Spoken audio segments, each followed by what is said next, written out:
கரூரில் உள்ள அன்னை மகளிர் கலை அறிவியல் கல்லூரியில் புதிய தலைமுறை மற்றும் கிங்மேக்கர் IAS அகாடமி இணைந்து கனவு மெய்ப்பட என்ற நிகழ்ச்சியை நடத்தியது. UPSC போன்ற போட்டித் தேர்வுகளுக்காக மாணவர்களுக்கு வழிகாட்டும் வகையில் நடத்தப்பட்ட இந்த நிகழ்ச்சிக்கு கல்லூரி நிறுவனர் மலையப்பசாமி தலைமை வகித்தார்.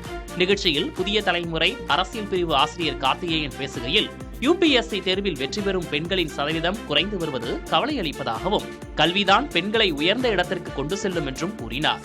தொடர்ந்து IAS, IPS போன்ற போட்டித் தேர்வு எழுத விரும்பும் மாணவிகள் பல்வேறு கேள்விகளை எழுப்பினர். இதற்கு கிங்மேக்கர் IAS அகாடமி கரூர் கிளை மேலாளர் பரத் பாலமுருகன் பதிலளித்து வழிகாட்டுதல்களை வழங்கினார். கரூர் அன்னை மகளிர் கல்லூரியில் புதிய தலைமுறையின் சார்பாக கல்வி கனவு மெய்ப்பட வேண்டும் என்ற ஒரு நிகழ்ச்சியை புதிய தலைமுறை இன்று மிக சிறப்பாக எங்கள் கல்லூரியில் நடத்தி கொண்டிருக்கிறார்கள். பெண் கல்வியினை முன்னிலைப்படுத்தும் விதமாக கிங் அகாடமி IAS இணைந்து புதிய தலைமுறையுடன் இணைந்து கனவு மெய்ப்பட வேண்டும் என்னும் நிகழ்வு இனிதே நடைபெற்றுக் கொண்டுள்ளது. தங்களுடைய எதிர்கால கனவுகளை நனவாக்குவார்கள் என்றும் எங்கள் கல்லூரிக்கு பெருமை சேர்ப்பார்கள் என்றும் நாங்கள் நம்புகிறோம்.